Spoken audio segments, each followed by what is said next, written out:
Before we begin actually discussion, I wanted to make a comment about ecclesiology. I had no idea. Did anyone read the note about where ecumenical comes from? I said ecclesiology. I meant ecumenism and ecumenical. Did anyone read that sidebar? Yes, but it's been a while. I'd have to reread it. Well, it's not really necessary. Ecumenical comes from the Greek word oikumene, and their translation was sort of a politically correct one. But in its context, oikumene meant the civilized world. So effectively, that oikumene meant was bound by the boundaries of the Roman Empire. So we have oikumene, the Roman Empire, and outside of that was the barbaric world, which was threatening and dangerous, and people there are uncivilized and whatever else. So the importance of that, it gives rise to the word ecumenical. But the significance of it is also that in the Bible, there are three words that are ultimately translated into world. There's cosmos, which is a familiar word to us because it's given rise to an exact English equivalent of cosmos. So cosmos is the entire world. Then there's oikumene, which is the civilized world. And then there's Ge, G-H-E, which is the promised land. So in the Bible, all three of those are translated world. And that's a real problem. So for example, when Christ in the Olivet Discourse says that the faith will be spread to all the world, he uses in Greek, in Matthew's gospel, it's translated as oikumene. And so, say today, some people are waiting for the second coming until the gospel is spread throughout the world, as the Bible said. That's already happened because it's not cosmos, it's oikumene. Similarly, in the book of Revelation, we read all kinds of these horrible things are going to happen in the world, right? The word used is Ge. So all of these things are going to happen in the promised land, in the Holy Land.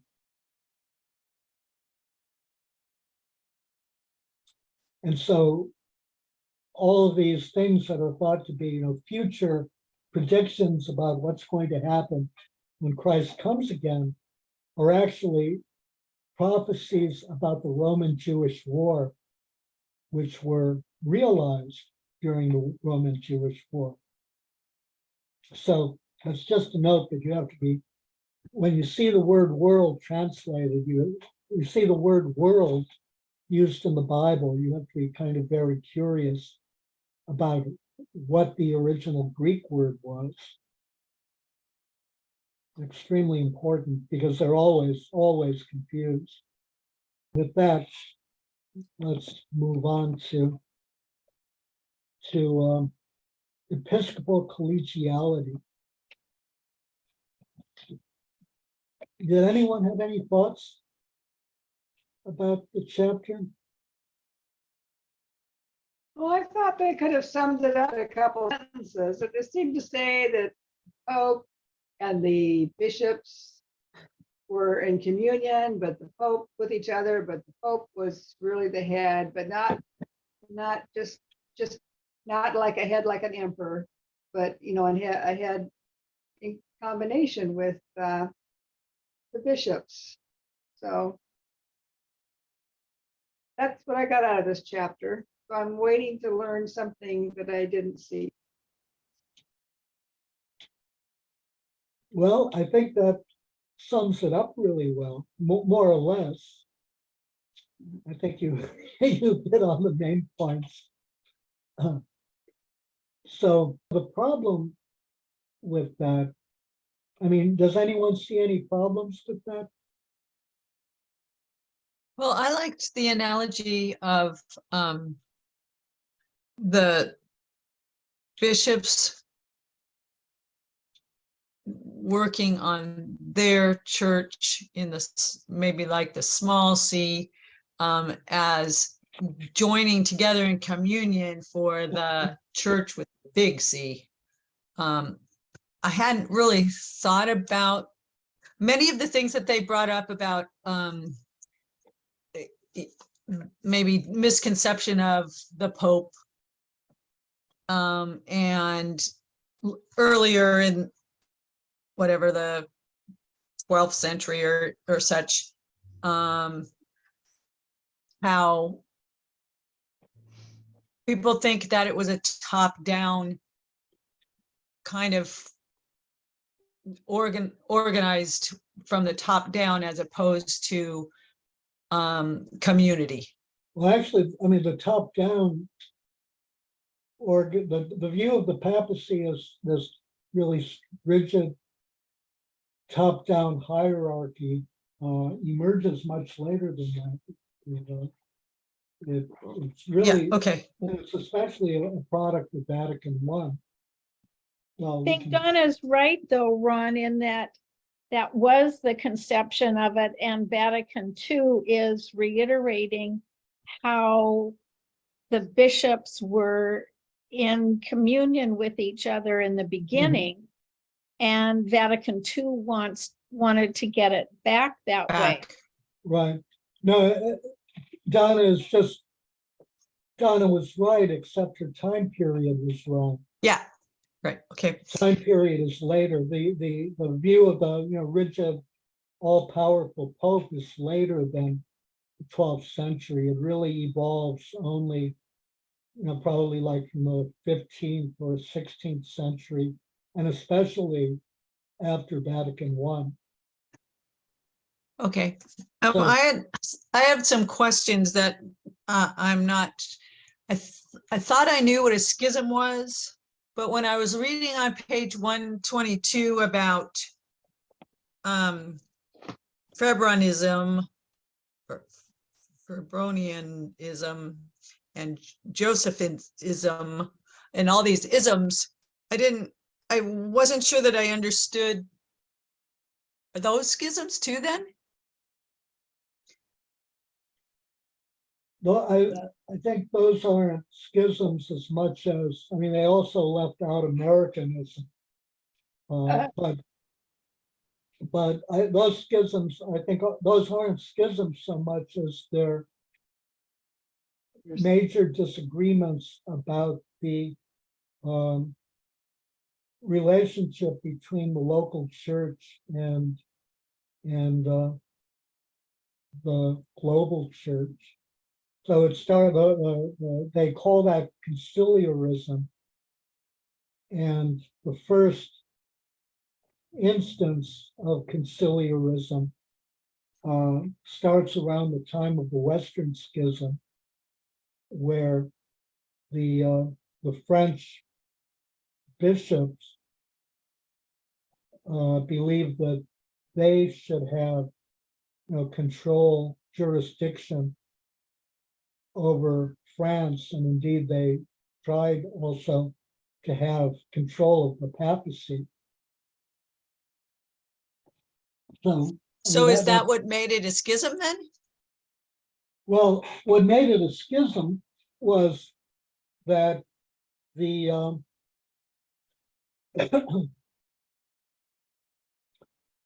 so the Pope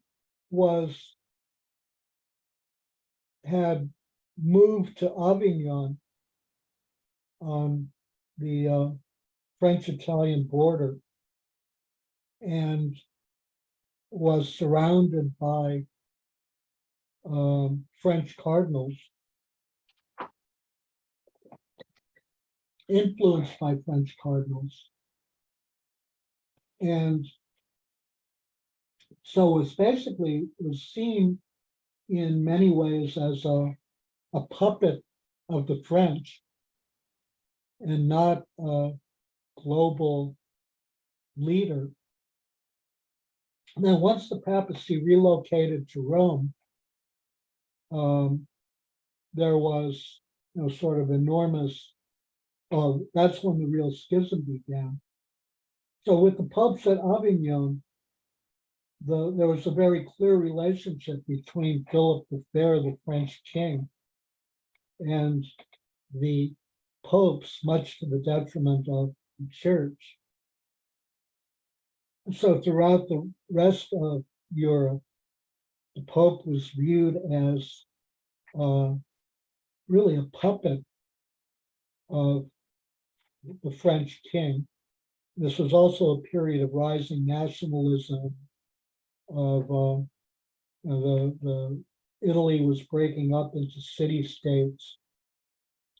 France was unified, England was unified, Germany was divided into a whole number of small kingdoms that were only united in the 19th century by Bismarck. And so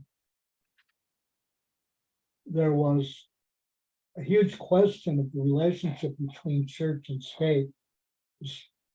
Previously, the Pope had been, in some sense, a major figure, political figure, uniting Western Europe.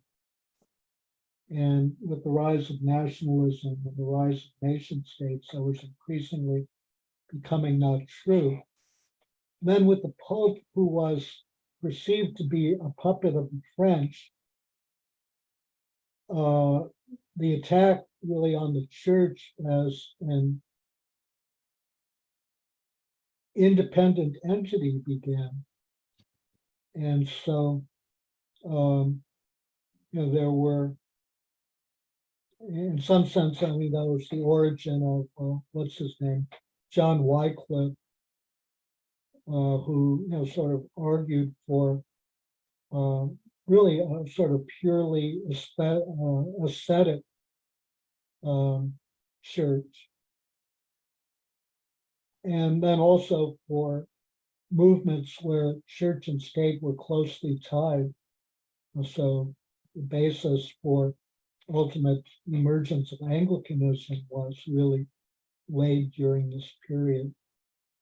And I hadn't actually realized that this period deserves much closer study, but it would appear, that much of the genesis of the origin of the Protestant Reformation several centuries later really lies here in the period of a weak papacy.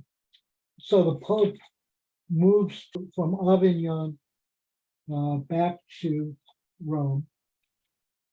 With a weakened papacy, Pope Urban VI is elected. He's Italian, but he's elected by French cardinals predominantly because he's thought to be malleable.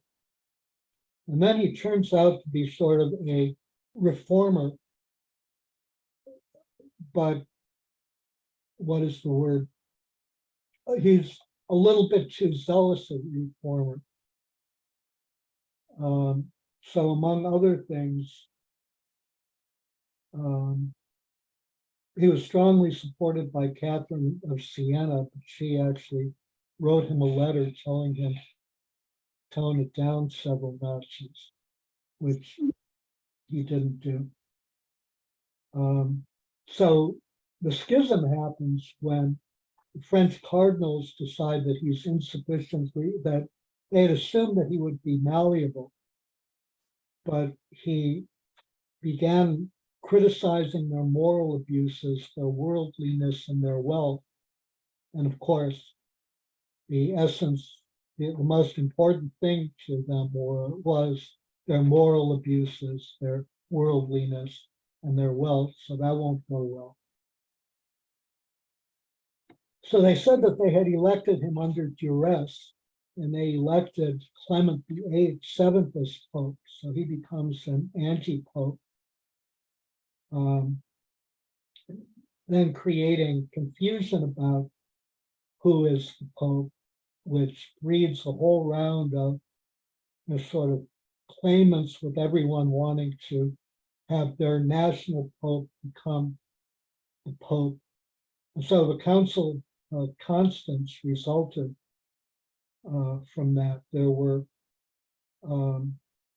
actually at that point 3 claimants: a legitimate Pope who was Gregory XII, and 2 anti-popes, Benedict XIII and Alexander V. And so Gregory XII had offered to resign. Benedict XIII refused to cooperate and lost support. And actually, so Alexander V was then replaced by anti-Pope John XXIII, who resigned at the Council of Constance. And so it ended up in the election of Martin V, ending schism. And the council also principles for a church council to be valid. It has to be called by the Pope.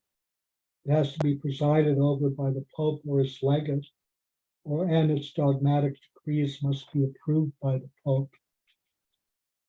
So that's begins the sort of ascent of papacy in some form, which reaches its high point in the period after Vatican I. So at one level, I think it's fair to say that church history demonstrates that a strong papacy, in a centralized church in some form, is really essential. So we see it with Protestantism, which is very, very decentralized, and especially less with Lutheranism, although it's split into a number of denominations. But we see it especially with all of the denominations derived from Calvinism, which is the majority of the Protestant denominations. I don't know how many there are, but I think there may be thousands. They tend to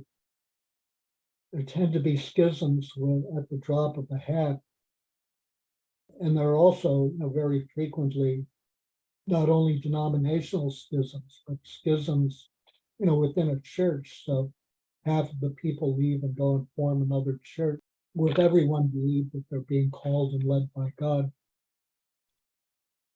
So then the question becomes, what is the precise relationship between the Bishop of Rome and everyone else, between the other bishops, between especially with the other bishops, and what is the role of individual bishops and what is the role of bishops as a whole. So conciliarism is not a schism because they're saying they're still part of the church, but we have more power than the Pope. I mean, conciliarism becomes schismatic when it goes too far. Okay. I mean, when it actually gets acted out in selecting a pretender to the papacy or a biased Pope. Okay. So if the Pope is, say, elected only by Italian cardinals much to the opposition of everybody else, then that, is likely to create a schism. For Like example. on page 125, where it said that the papal election has never been a sacramental ordination. The papacy is not the fourth degree of the sacrament of orders. Right, And the Pope is both a member of, or the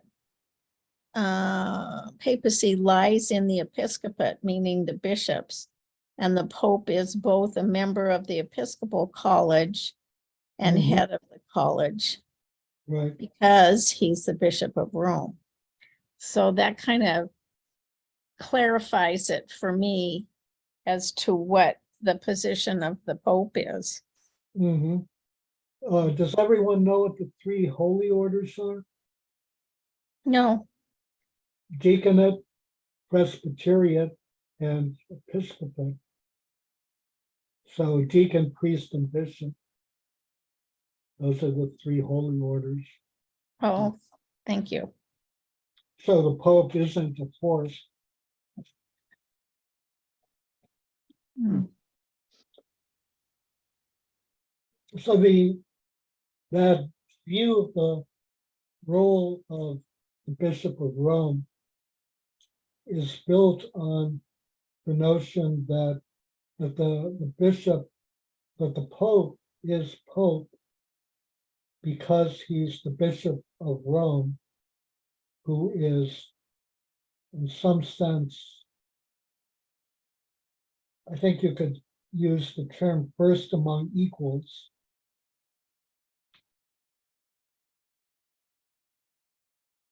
Which is probably an inaccurate term, and we can discuss first among equals in a minute. But he was elected by cardinals who are bishops, higher degree of bishop. He was elected from among them. Mhm. Right, so the implication then becomes that the actions of the Pope, even if he takes them without the consent of the bishops, are implicitly endorsed by the bishops.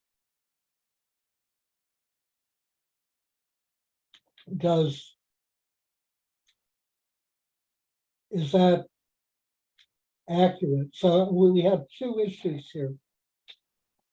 We have the papacy. I mean, so I think you could argue that there's this conception that there's sort of this mystical unity among bishops and Pope that arises out of the Pope himself being a bishop.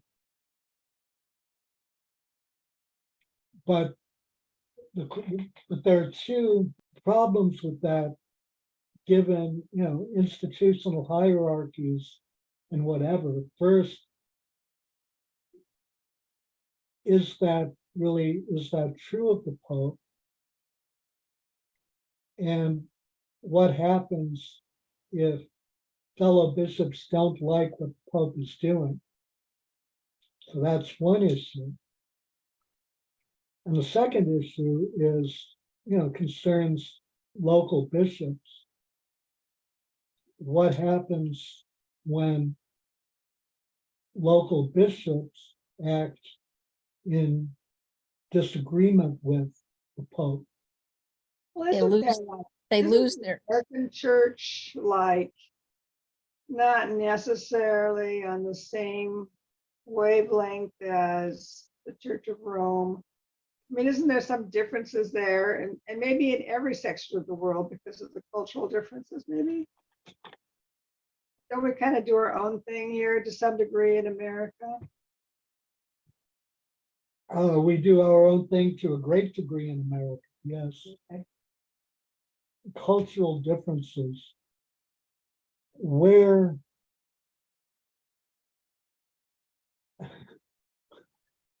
do cultural differences end and defiance begin? Oh, that's a good point. And Yeah, it's a good point. And I don't, I mean, I don't know the answer.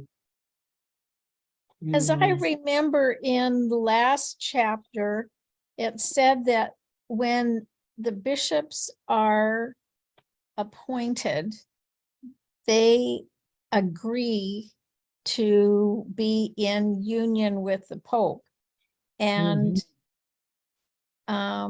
as we saw here with Hunthausen, when he got off the mark as far as President Reagan liked, and then John Paul, he essentially lost his job. So if they get too defiant or too independent,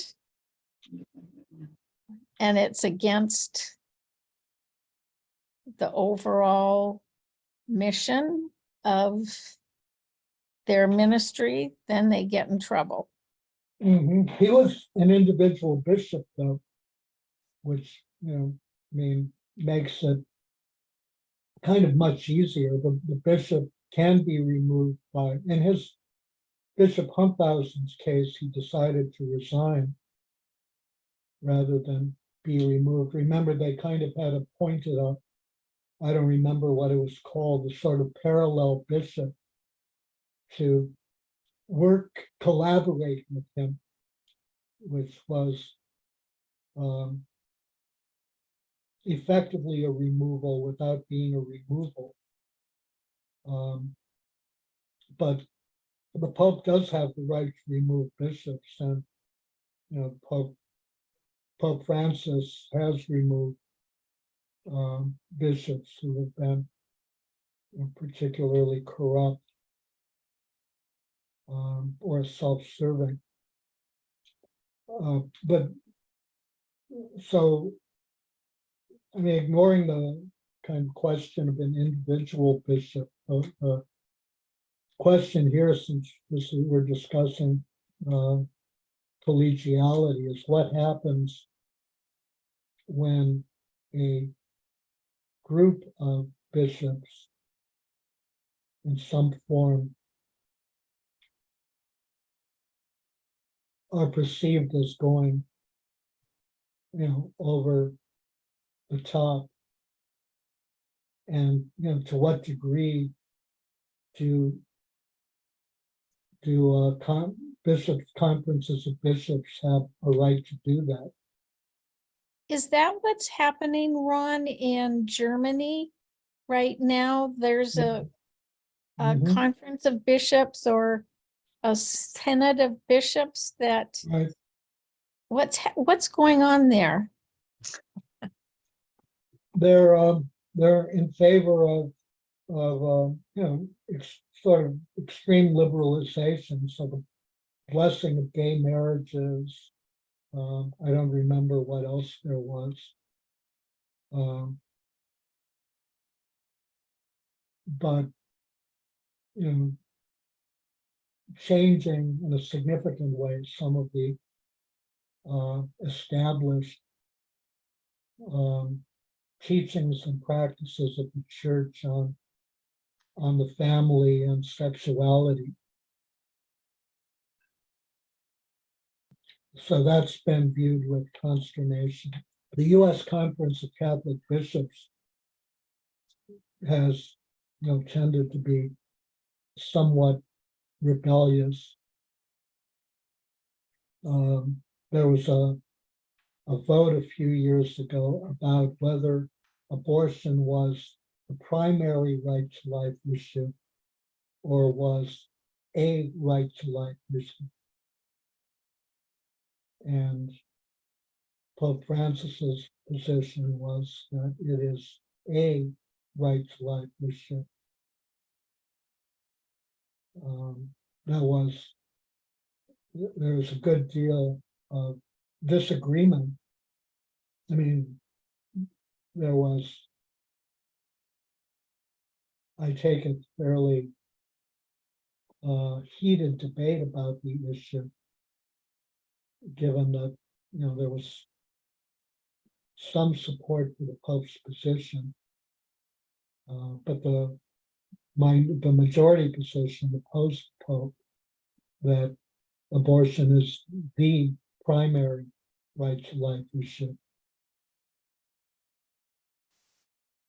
And then we almost saw the same thing again a couple of years ago.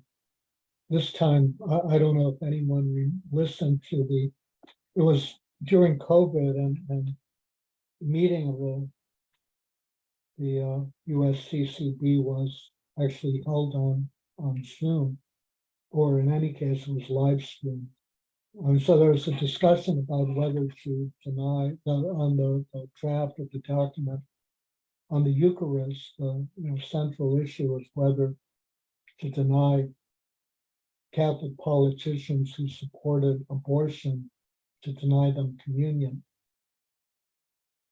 So that debate was live. I listened to it, and found it really shocking. What was the outcome of that? Did Pope Francis tell them that they couldn't deny communion? He didn't tell them that they couldn't. He said that denying communion was wrong. Good. But given the debate, it was clearly a compromise resolution was made, which was a good thing. But given the debate, there was really, from what I heard, at least from the people who spoke, there was overwhelming support for denying communion to politicians supporting abortion. Well, it's not like you have a choice in politics. Either your party's for abortion or against abortion. Like everybody in that party has to be one way or the other. I just find that shocking. Why can't you have different opinions in both the major political parties? Why do they have to be uniform? Yeah, I mean, but that's kind of a, sort of I think a separate issue. Okay.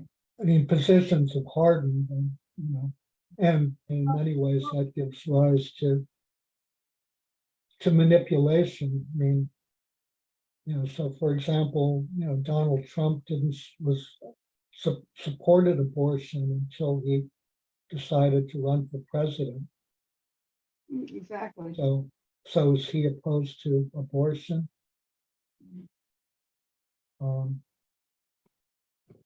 But and in the flip too, I think there's politicians that, because their party supports abortion, but perhaps personally they don't support abortion.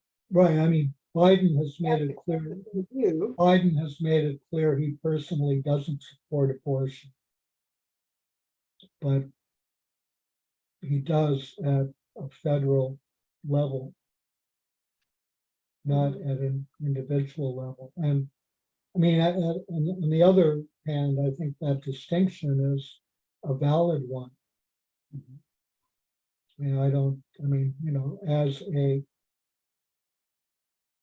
Christian involved in politics, do you have a right to sort of legislate your beliefs in the world when you don't feel that they're the beliefs of the people who have elected you?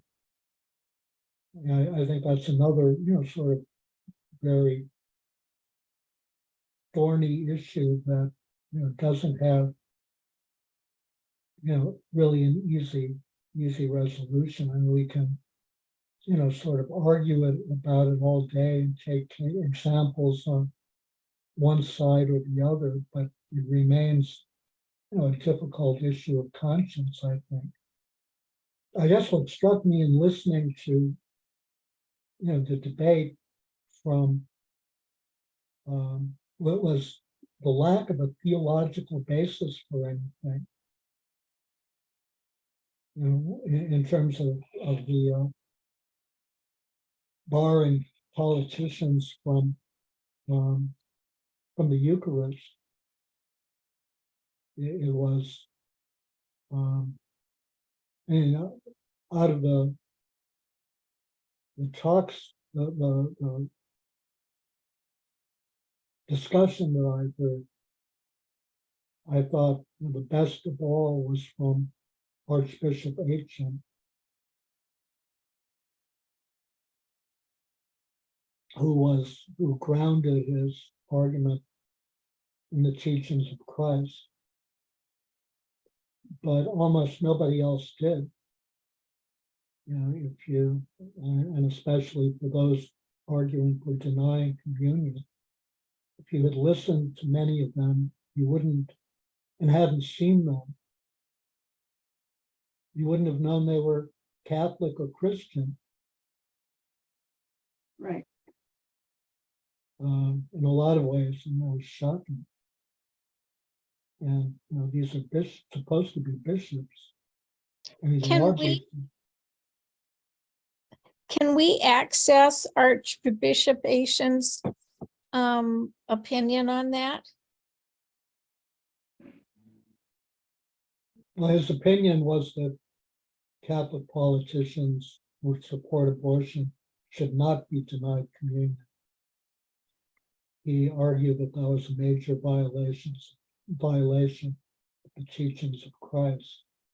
So we have the German bishops, we have those two. I mean, I'm sure you can multiply these examples, you know, endlessly.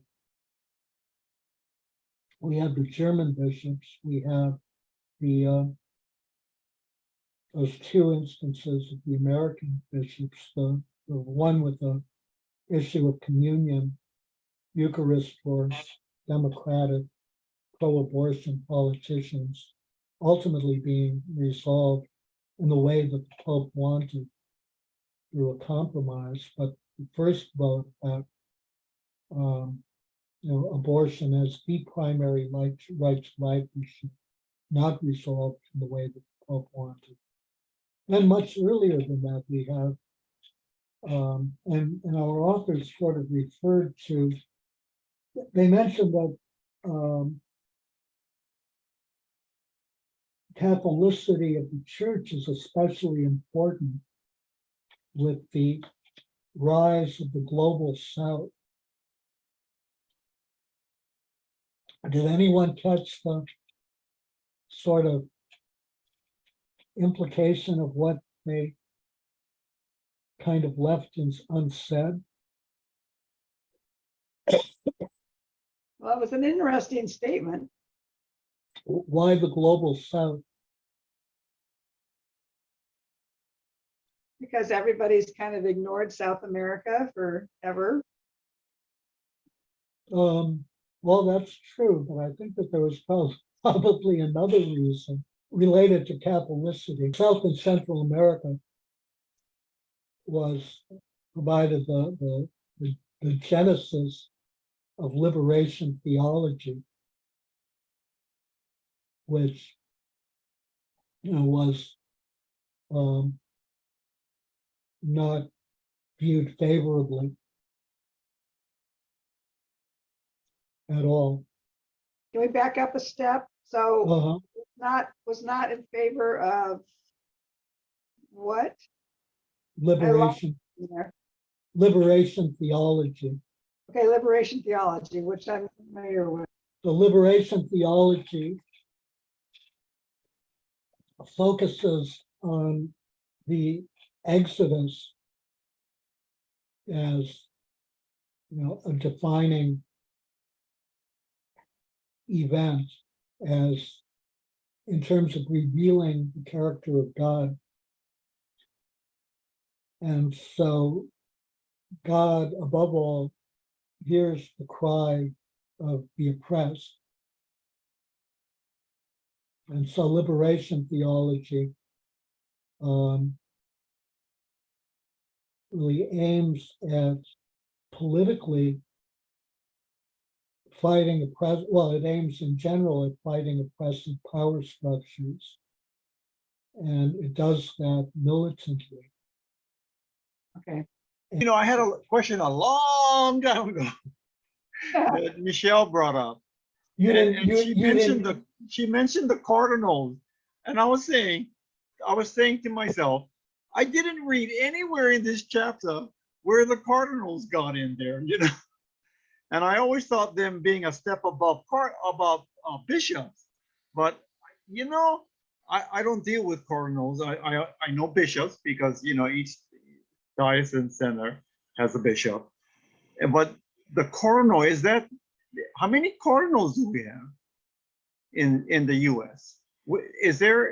Do we have centers that's higher than the local diocese? That's a good question. I don't know. And one more question about that, and then we can skip it because it was so long ago. The group of, is it cardinals that elect The Pope, the Pope? yeah. Is it cardinals? It's Yeah, called- it's a because college that's what of I thought. cardinals. And reading this chapter, all I'm reading about is bishops. Not Yeah, I was the surprised too. cardinals not mentioned at all. And I was Right. thinking, that cardinals were from quite a long while ago, weren't they? It's not a new idea. No, cardinals have been, around for a long Right, time. so I don't know I- when. I just No. Googled it. There are 128 cardinals in the United States. In the United States? Oh, I wow. see. Wait. No, in the College of Cardinals. In the College of Cardinals. Okay, Yeah. that makes sense. They are considered higher than the bishop, right? Yeah, I Okay. mean, yeah, because they, Okay, thanks, Michelle, for bringing that up because I didn't know how to ask that question. But now I'm satisfied. We can go on. So I okay, think, so, Ron, I have an impression from another book I read that there was a lot of lobbying going on during Vatican II. All the bishops assembled, but oh, no, not Vatican II, during the election of Pope Francis and previous popes, that bishops kind of lobby to their cardinals as to who they want. Is that correct? It's kind of political. well, yeah, I mean, it probably, I'm sure they do, and I mean, you would expect that, I would think. I mean, I'm not You sure. have to communicate. Yeah, I mean, political has a lot of meanings, so I'm not sure. sorry, that probably wasn't a good term to use. No, it's okay. I mean, I think in whatever sense it, I mean, it probably is political. I mean, the church has been, the church has really been struggling with issues of, sort of,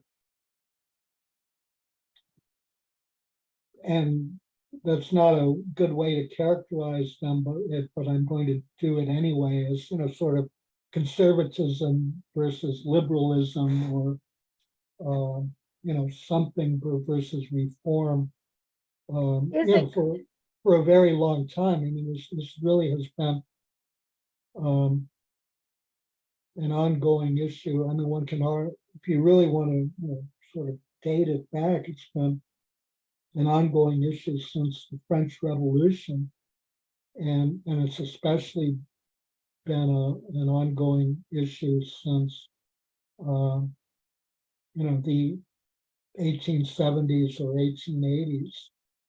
Would you say that it's correct to say that the cardinals go as a representative of the bishops that they have in their responsibility? The cardinals are often themselves archbishops. So let's see, I just pulled it up. There are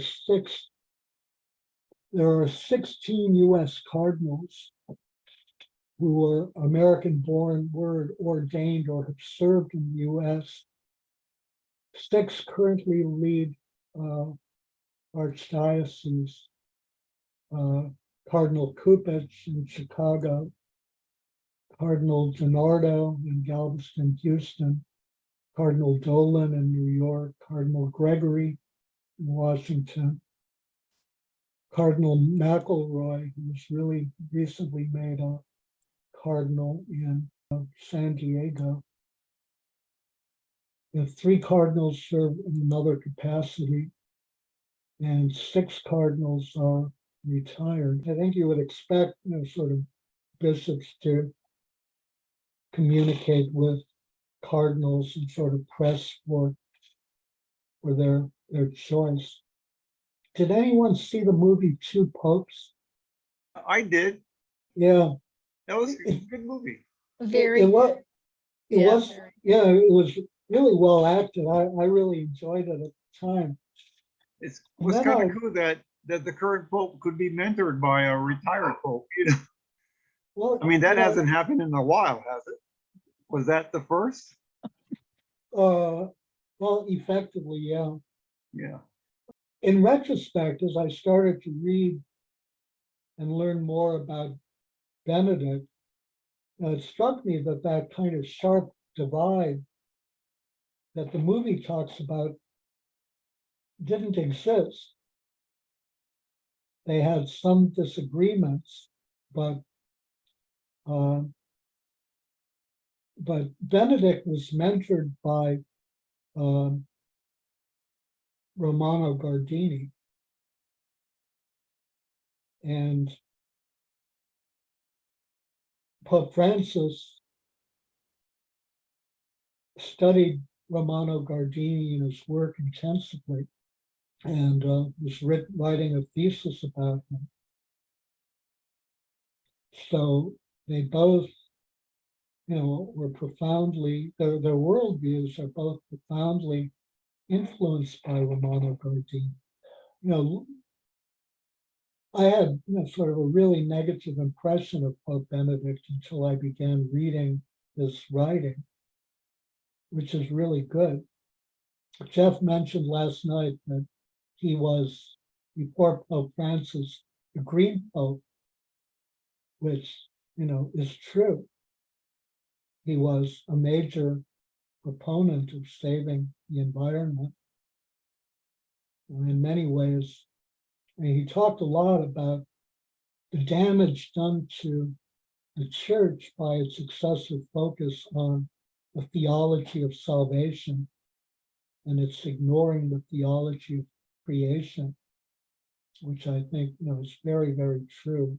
Theology of salvation tends to lead to a personal concern of whether I'm going to heaven, which in turn leads to a focus on self, as opposed to what is my relationship to the world, to people around me, and to the world around me that God has created.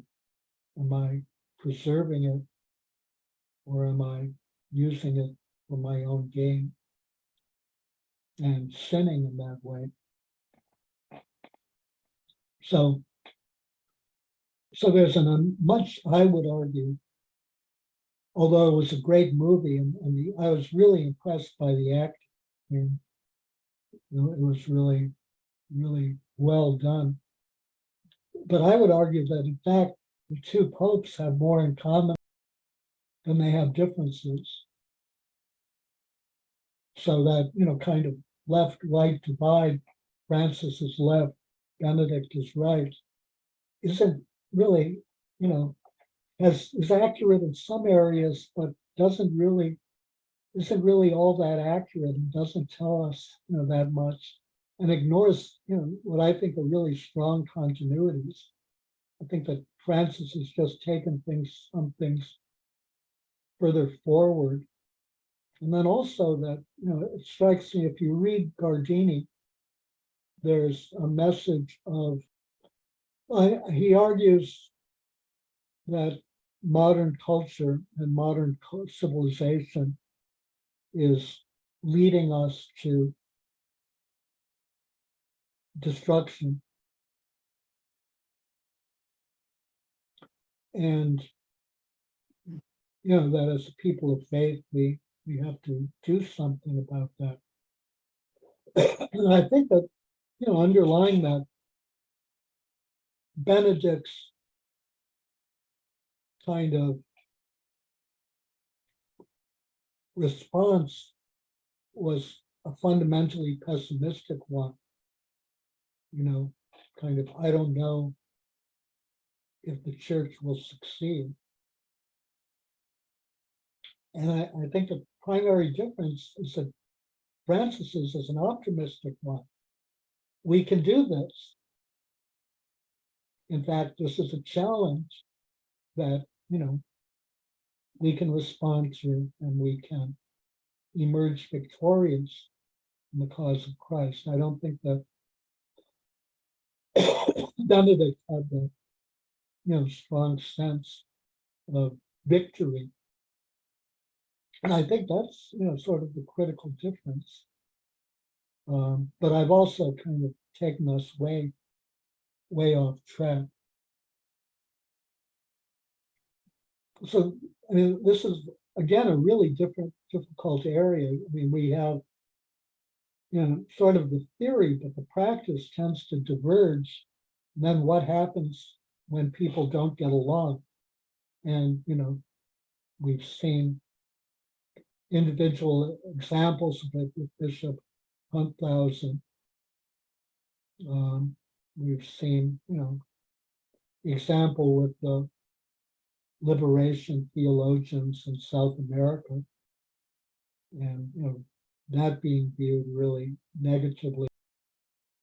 We've seen, the U.S. Conference of Catholic Bishops defy the Pope and almost defy him a second time.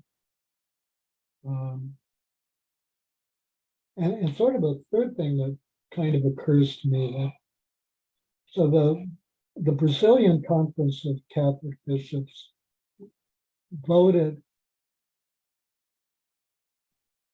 pronounced a particular organization, it's called something like Society for the Defense of Property, something and something, as heretical. And in the United States, the organization is in good standing. So kind of intercollegiality of bishops and groups of bishops seems to be lacking, especially given that the reasons for pronouncing it as heretical were very, very solid. It's an idolatrous organization. They have like an annual march and a rosary. They've elevated Mary to the status of God, which is a supreme act of idolatry, which is the supreme mortal sin.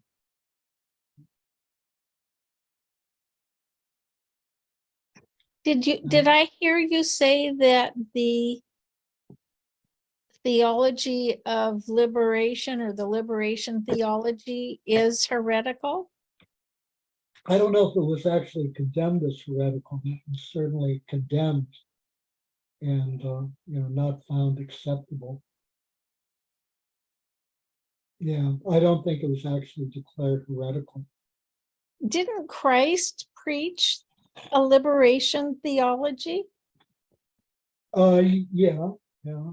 Came to set the captives free. Yeah, Oh, what would Jesus do? the here again, you can have different issues, different approaches to it, or different opinions of it. And And I want to, sort of be careful and not repeat my errors from 2 weeks ago. But on the one hand, I personally have read a good deal of the writings of the liberation theologians. I mean, I myself really like liberation theology. I have Pope I have Francis. hope in the fact that we are an evolving church. The other thing that I kind of wanted to discuss, so if we see the bishop as, in some ways, the first among equals, whose power, whose position rises out of the fact that he's Bishop of Rome. So just one bishop who is the primary bishop because of his position of where he's bishop. Then the question becomes, how does that differ? And I guess, we also will discuss this when we discuss ecumenism. How does that differ from the Anglican Church, the Greek Orthodox Church, the Coptic Church, and I'm not sure about the organization of the remaining churches, but I suspect it's the same, the Syriac Church, the Assyrian Church, and the Armenian Church. Because the Patriarch of Constantinople, Patriarch Bartholomew, is first among equals. In each of the national Anglican churches, the bishop of somewhere is the first among equals. So in Scotland, the Bishop of Edinburgh is the first among equals. And the Archbishop of Canterbury. And the Archbishop of Canterbury, right? So in that case, how does that relate to ecumenism? But also, how does that relate to, the claim of the universality of the See of Peter? Which I is think- a great segue into our future chapters. Yes, it is. And especially a great segue as we run out of time. These are really difficult issues. You don't want an autocratic pope, but you also don't want a pope who's defied. Mm. You want bishops to have autonomy where autonomy is needed, but you don't want them to overstep the bounds. Mhm. And so what the bounds are, is a murky area. And in a lot of ways, I think, at least, I think, for me, the bounds is sort of politically defined.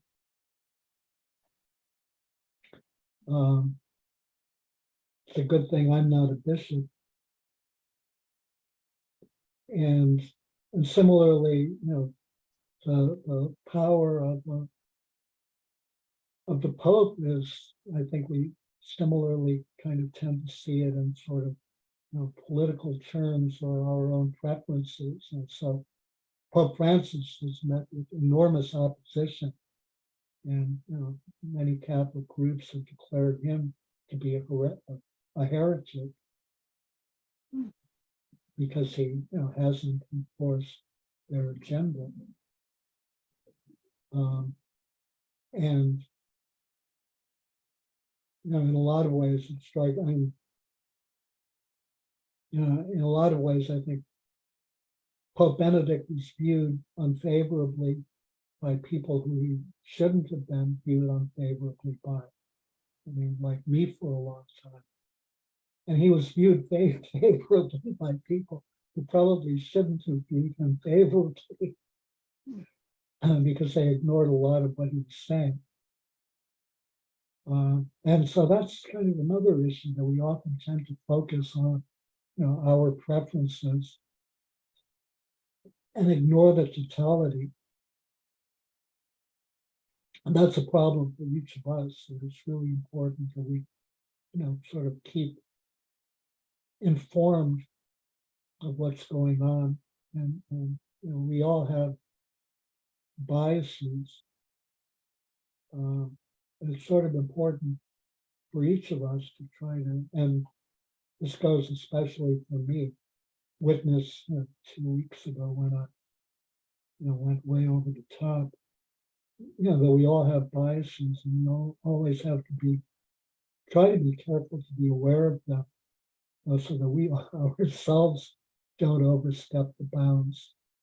But at the same time, we want our opinions to be heard because that's important.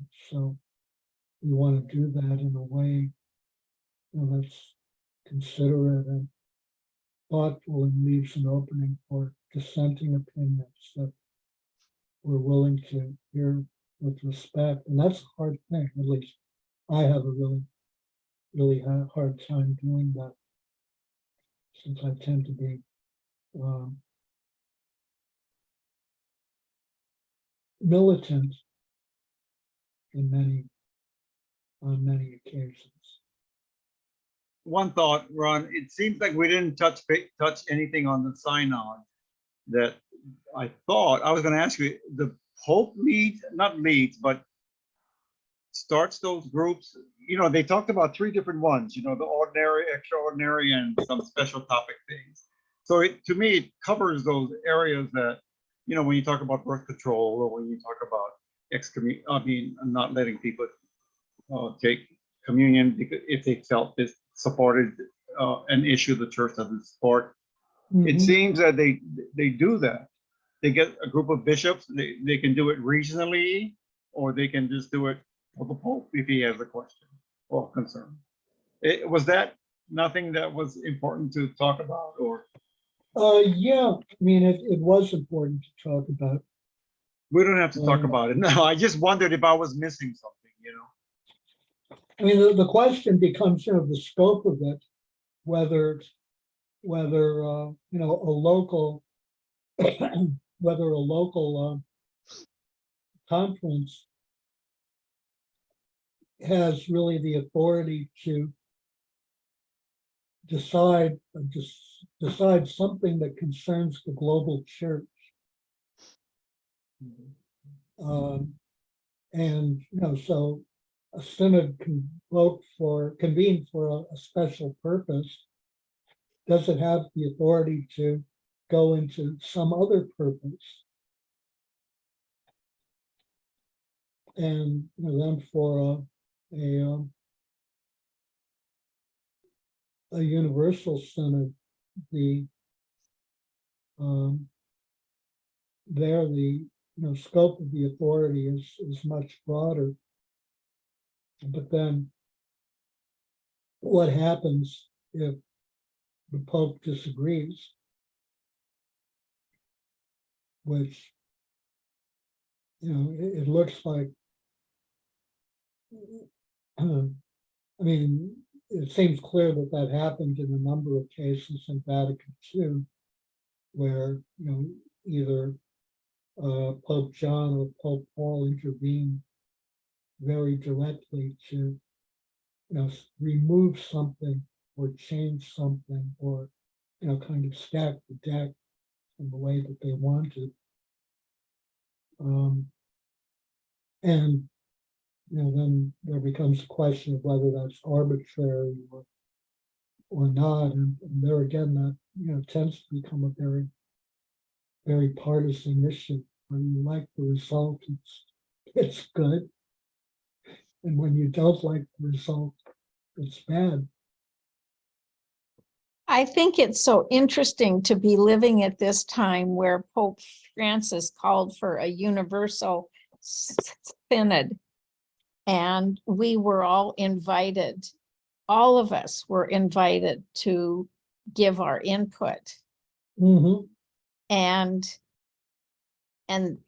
you know, that it goes from the parish to the archdiocese to the conference of bishops and Mhm. then to the Vatican. I just think that's a very interesting, healthy process. I just am so curious to see what's going to come out of it this next fall. Mhm. Yeah, I am too.